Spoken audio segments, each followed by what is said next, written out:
NWA 517, do you want to report a UFO? Over. Negative. We don't want to report.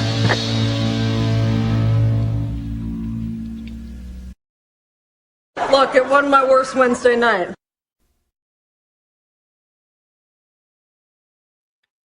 Hello and welcome to another edition of Anomaly-NOW, straight out of Austin, Texas. I'm your host, Miles Lewis. It is Wednesday, February 18th, 2026. Thank you for joining us, whether you're listening live or Memorex. Tune in, turn on, freak out! It's been over a week since we did a show. I've been out sick, and you can probably tell by the sound of my voice, and I'm still getting over it. But hey, that's life, ain't it? You can find out more about our 501c3 nonprofit Scientific Anomaly Institute over at the website anomalyarchives.org. There's links to phone numbers, emails, P.O. boxes. You can contact us, reach out, click the like and subscribe, the notification bell, all that good stuff if you're on the YouTubes. If you're listening to this audio version, just know that there is a video component, but if you don't want to watch, you can just continue to listen to the audio version over at the website anomalyarchives.org. There are episode web pages with all the show notes for every single episode of Anomaly Now, going all the way back to the year 2020. Yes, we've been doing this show for 6 years, really only 5 because we took 2022 off, but all right, this is going to have to be a short episode, but just wanted to let folks know that you can go to the website, anomalyarchives.org/events, and look for the information on Anomaly Academy monthly lecture series. We just featured Susan Demeter last month, and this month we've got Jack Hunter. He's going to present on Of Minds and Monsters, an exploration of non-human consciousness and the paranormal. Highly encourage you to sign up over at patreon.com/anomalyarchives. Jack Hunter is a very interesting new voice in the world of para-anthropology. He is approaching the paranormal and spirituality, spiritualism, all the various aspects of anomalous human experiences through various lenses associated with anthropology. And we are very much looking forward to hearing what he has to say about the subject of minds and monsters. And you can, of course, go to our Flipboard, flipboard.com/@anomalyarchives, and click through to the ever lengthening feed wall of articles that we have linked to. There's a ton of stuff. I also want to make you aware that coming up, of course, next week, I don't have this information ready, but you can go to meetup.com and look for Area 512. That is my good friend David's meetup group where we local UFO folks have been gathering and talking about all things UFO, UAP that we find in our daily searches for what the heck is going on. But a couple of other outreach events that are coming up. The Anomaly Archives will be tabling at the upcoming Strange and Extraordinary Fest. They are having a vendor room that they're calling their Bizarre Bazaar, and we shall be tabling there. That's Saturday, March 28th at the KMFA Studios, just north of the river, just east of Interstate 35. Highly recommend you check them out. You can go and find out more about them at strangeandextraordinaryfest.com. And then coming up in April is the biannual Austin Archives Bazaar. We've been going to this since it first launched, I think in 2018. Maybe they did an earlier one, but we love tabling there. There's so many other wonderful Texas based archives there. We definitely are the most bizarre there at their bazaar, but you'll be surprised. There are some other bizarre archives that table at these events, and it's just people who work in libraries and archives are wonderful people who just want to help you find the information you're looking for. So highly recommend you check that out as well. So Go to anomalyarchives.org/outreach, and you can find the links to that, strangeandextraordinaryfest.com, and austinarchivesbazaar.org. Well, so we recently had the pleasure, that friend who hosts the Area 512 meetups, my good friend David, invited me along to a very fun event that happened here in Austin. There's a new new tour that's going on. Maybe it's started with just 2 tour dates, so who knows how far or wide they'll expand. But the first one was in Austin, Texas. The next one's in Montreal, Canada. That is because the 2 hosts, Jesse Michaels and Chris Ramsey, are based in those locations. Jesse Michaels of American Alchemy, who we've mentioned many times for various reasons, because of his very interesting and always entertaining and very sometimes educational podcast, American Alchemy. Whatever criticisms I might level at it, I do find a lot of very interesting information on his show. And Chris Ramsey, the stage magician turned UFO podcaster, with his Area 52 podcast, they have partnered up and launched this It's Probably Nothing tour. The first one, again, having happened here in Austin, and a fine time was had by all. This was the scene at the Paramount where they had the marquee made up for the show, and over at once inside, that was one of the things. My good friend David was nice enough to spring for the meet and greet, where the special access, and yes, indeed, we got to meet Chris Ramsey. There you'll see on the left, and Jesse Michaels there on the right. They were both very nice. They were cycling folks through lots. It's kind of funny to be. You pay to get premium access, and you're basically paying to wait in line for a long time. But it was worth it. It was nice to meet them. They were very, very friendly and cordial. Let's see. They also gave us.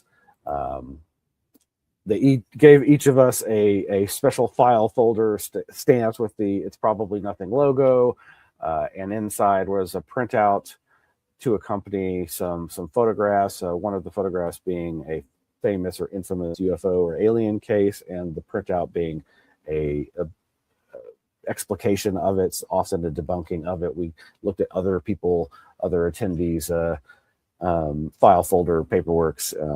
It's a cute little gimmick. They also were giving out what they were calling these challenge coins, which are these very heavy metal stamped commemorative coins for this event, this tour. That's pretty cool. Don't have a picture ready of those right now, but then later at the end of the show, they took a big group photo of the approximately 1,000+ people. I forget how many the Paramount holds, but it seemed like it was a full house. David and I were both pretty shocked at just how many people came out, how many people there were here in Austin. I mean, maybe people came from out of town. I don't know. But it was a very fun event. It was basically just a live version of their podcast where they interviewed each other. They had a special guest who was a local Austinite who had a recent UFO sighting in the last few years, right nearby on South Congress, just south of the river, just south of downtown where we were. A very interesting sighting description, pretty close encounter, whereby he described walking his dog and witnessing what at first he took to be a black tent on top of a building, which suddenly rose up and started moving, and then was coming towards them, and he realized that there were lights underneath it, and it was silent. Well, not silent, excuse me. It was buzzing in a kind of throbbing way, and he became very, very frightened. Of course, did not take any pictures, but he's an artist and was able to do some drawings of it, which they did show, at least holding them up. We were close enough that you could see them. As you can see here, we were in about the second row, off to one side. A note here also, Jeremy Corbell was in the audience. At some point, I turned to my right and saw Jeremy Corbell standing right nearby, coming in one of the side exits of the front rows of the Paramount Theater towards the stage. And I thought, oh, maybe he's going to be one of these special guests. But as it turned out, he was just an attendee, which turned out to kind of be interesting and ironic, perhaps, in that the other special guests, and the reason they had us all lock up our phones was they showed a premiere of a trailer for a new UFO documentary called S4, the Bob Lazar story. At least I think that's what it's titled. And the director, film creator, and came out along with, you guessed it, Bob Lazar. The house went crazy. It was rather interesting just how excited the audience got. Obviously, you know, as an old school UFO fanboy, I was tickled pink. And he seemed like he always does, low key, not that talkative, and seemed like just, I mean, from that limited expression, seems like a nice guy. But the preview for the documentary is very interesting. I must say I'm just not that interested, and it didn't look that interesting to me. But they went on and on and on about the only thing that Lazar actually said. He really didn't bring anything new to the discussion, which is a little awkward. But at the same time, he's just straight up says, I don't follow this stuff anymore. I hear the same stuff you do, but I have no new insights. You know, my story is my story. I've told it for 40 years. You know, it's not changed much. But the most amazing thing he says is that this documentary so well reproduces his experiences as he claims them, and down to the minute details. And that is cool. I'm happy for him. And it was also amazing how many ladies were calling out at Bob. We love you, Bob. It was pretty crazy. And I forget at some point, I think it was Chris Ramsey. It was somebody said, "Keep your shirt on, lady." Other guests included UFO Gerb, Gerb. I'm not that familiar with his material, but he is another one of these new young guns who everybody raves about. He has a YouTube channel. You can check that out.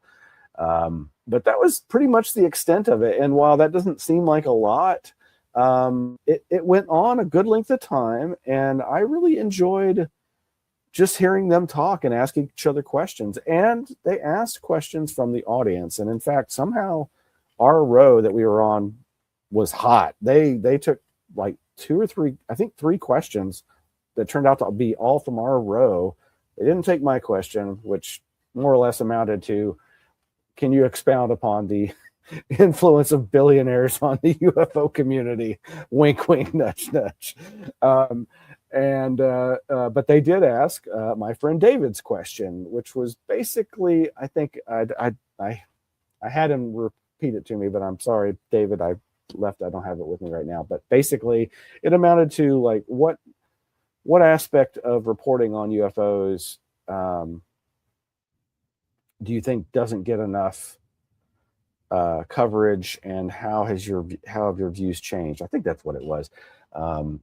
Honestly, we both were kind of like, they didn't really answer the question, but I don't know. It's all the questions and discussion. It did result in a very lively and interesting conversation that I think gave us more insights into these two people, and also UFO Gerb. And so that was it. Anyway, hopefully there'll be some more footage coming out of that. And we'll see. We'll see what else.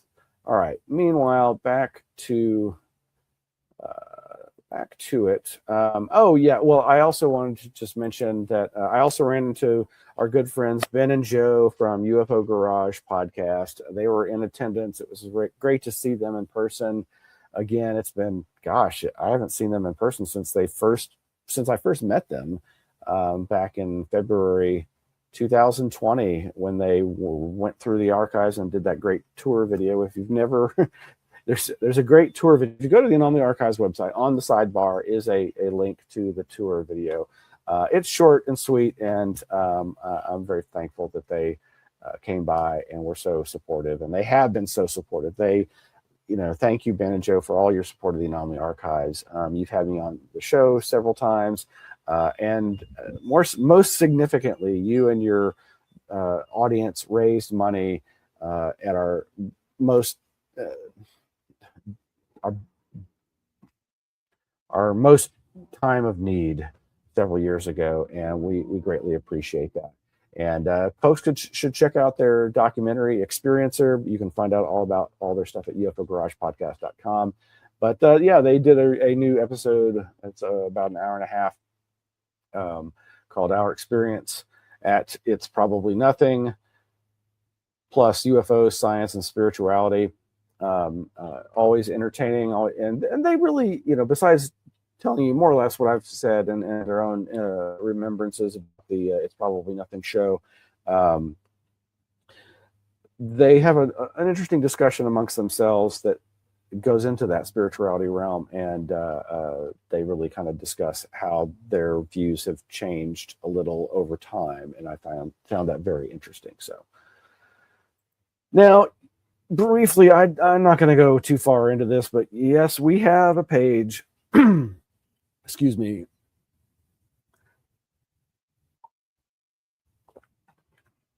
We do have a page for Jeffrey Epstein and Ghislaine Maxwell over at the Anomaly Archives website. As you undoubtedly know, unless you've been living under a rock, the Epstein files have finally been released. All of them, quote unquote, allegedly. This is not true. Mainstream, reliable news sources are reporting that approximately 2% have been released. But what has been released is, I believe, millions of pages. And this is nothing to dive into lightly. And I'm only bringing it up really because folks who are examining the files, there's a website called Epstein-file-explorer.com, which is a very useful way to explore these files. As you can see here, it says that there are nearly 2.6 million pages of documents, over 5,000 people named individuals. And it is the case where you can basically go in and search for anything, anybody, and unfortunately, you will probably find them. Now, obviously, so for instance, in the case of, let me bring that up again. It's not going to do it. There's this other, it's called Gmail World, gmail.world. It's not Gmail, excuse me, J for Jeffrey, jmail.world. And this is basically a virtual email inbox for the Jeffrey Epstein files that were email files. And this is another thing that you can search. And folks, you have undoubtedly already heard about the fallout. Royalty, corporate CEOs, news people are all being affected by this. Many of them having to step down, sell their companies,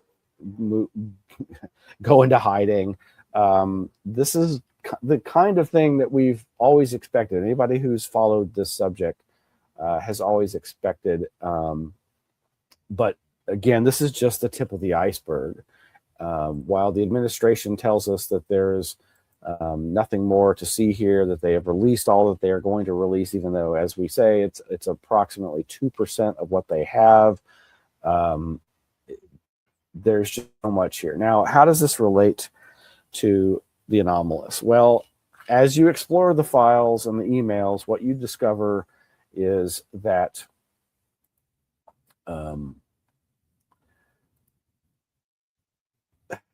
that just about quite a few people have who have been part of the quote unquote alternative health or the paranormal or the fringe science or the UFO scene or the parapsychology scene, the New Age scene, have been in correspondence with Jeffrey Epstein, even after he was a convicted sex offender, and even after the rumors which had hounded him for a long time were well known. And that is what is so disturbing. And without, again, going into all the names, you will probably be shocked. And it is incredibly disappointing to see this. There are people named, people who have obviously interacted with him after he was convicted, that it's very troubling. And I would direct people to one UFO researcher's attempt at grappling with this. Kimberly Ingalls is somebody whose work in this field I've only recently become aware of in the last 2 or so years, mainly through her presentations. I think initially through her presentation at the Rice University Archives of the Impossible conference. She had said on Facebook that she was going to try to put her feelings into words and her thoughts into words, and she has done so. And I'd encourage you to go read that at her Substack. It's titled, "If UFOs Are Real, Then So Must Be Our Ethics, Accountability and Embodiment in Moments of Moral Failure." And it's not that long of a read. I will just say I very much endorse and encourage people to think about this and to think about what she has to say here.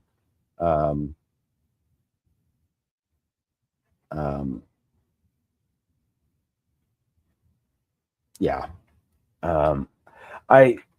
Let me also just say, I guess so again, at the heart of the Epstein debauchery is the predation on and sexual abuse of children, particularly young ladies, young girls, children. What I find strangely paralleled in this, as not being a stranger to conspiracy culture, I am well aware of the overlap with the Jeffrey Epstein case, with the quote unquote Pizzagate that led to QAnon and all the crazy rumors of elites, doing horrible things, inducing trauma, and reveling in it, basically.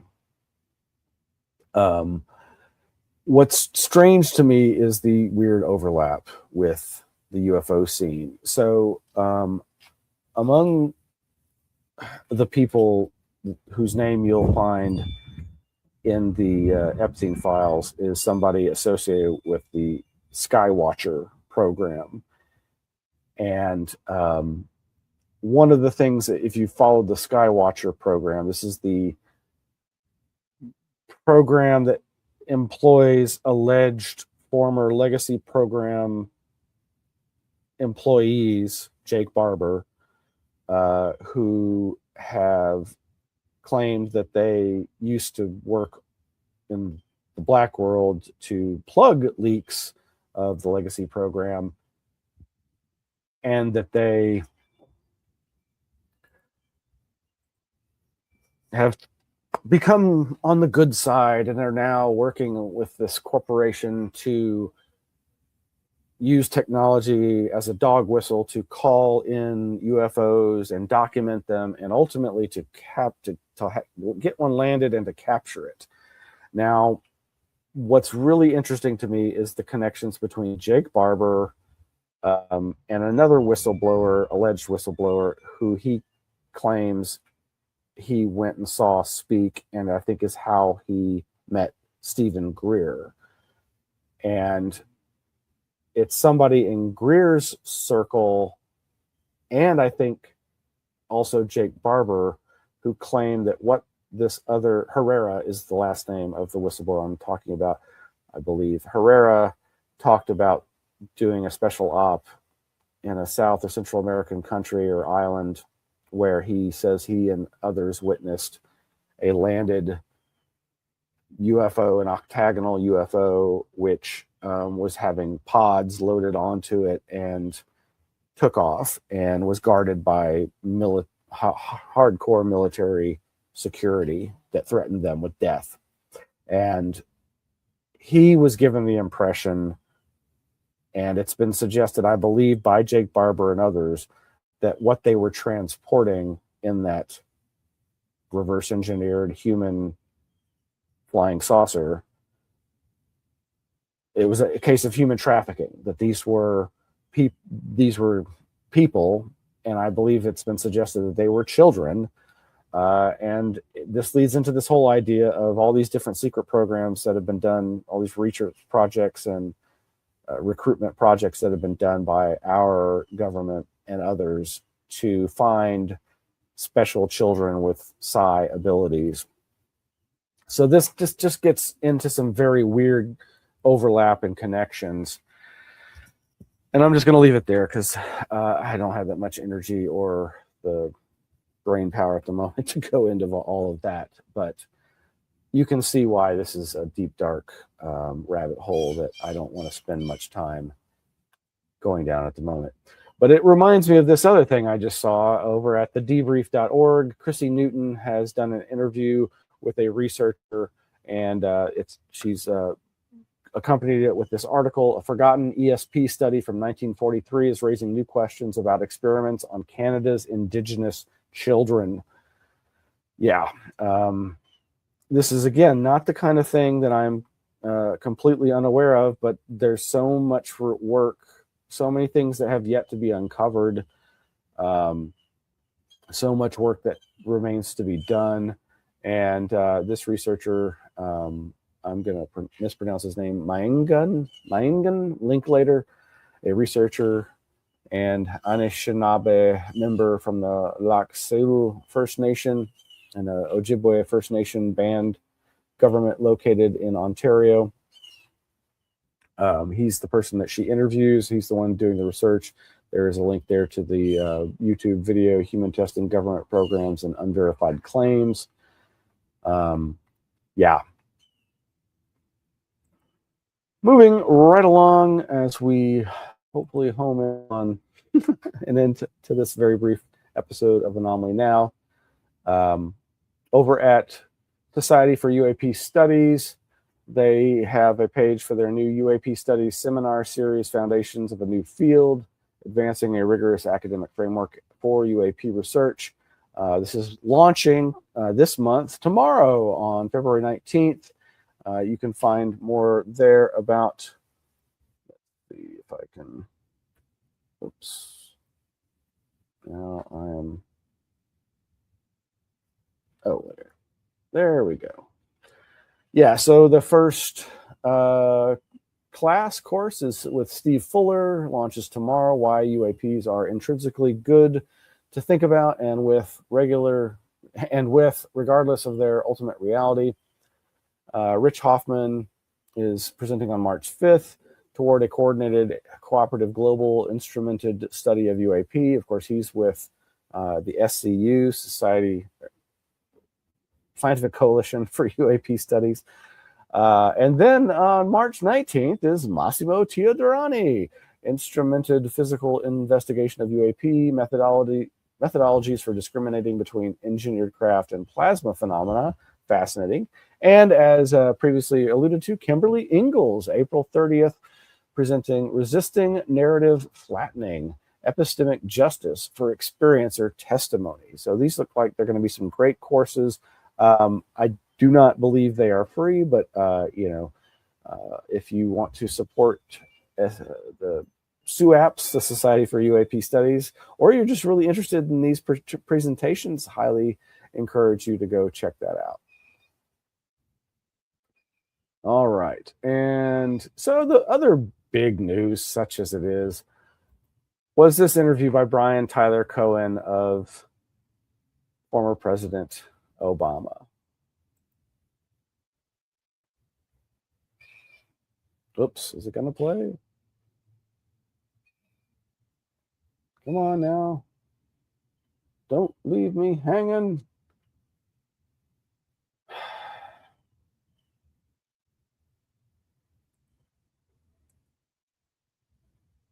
Let's try that again. I want to do a little bit of a lightning round here because it's not often I'll get access to the President of the United States. So a couple questions here. Are aliens real? They're real, but I haven't seen them, and they're not being kept in what is it? Area 51. Area 51. There's no underground facility unless there's this enormous conspiracy, and they hid it from the President of the United States. Yes, I think they did. Now, unsurprisingly, Obama has walked this back. ABCnews.com reported, and I think it was my friend David sent me a screenshot. Obama shuts down alien buzz and says there's no evidence they've made contact. And yes, quote, Obama says, quote, "I was trying to stick with the spirit of the speed round, but since it's gotten attention, let me clarify. Statistically, the universe is so vast that the odds are good there's life out there. But the distances between solar systems are so great that the chances we've been visited by aliens is low. And I saw no evidence during my presidency that extraterrestrials have made contact with us." Really? Well, as I said, surprise, surprise, our most eloquent and well-spoken president in my lifetime, regardless of what you feel about him, I think that is a truism, wanted to clarify his words as he saw them being taken up by people to reinforce their own narratives. I certainly will. I love that he said yes, but I agree with his last statement. Unless there's a cover-up, he was not made aware of them, and I think that is in fact likely. It doesn't mean I believe in all the cover-up conspiracies, but that is my suggestion. Last but not least, just keeping with the educational aspects of UFO work, over at Coast to Coast is Tim Banal reporting on video that's from a Montana news station, new UFO course offered at a Montana college. Of course, this is, I believe, being put on by, Mr. Masters, Professor Masters, I forget, Dr. Michael Masters, who we've got a lot of links to in the Flipboard of late. So yeah, check that out. And that is going to do it, folks. I need to keep this short. Really appreciate you all, and hope that you'll like and subscribe, hit the notification bell, all the good stuff, and join us online. Join our Patreon for free or donate money to us. We could really use the help. Take care, stay safe, and be well. Good night.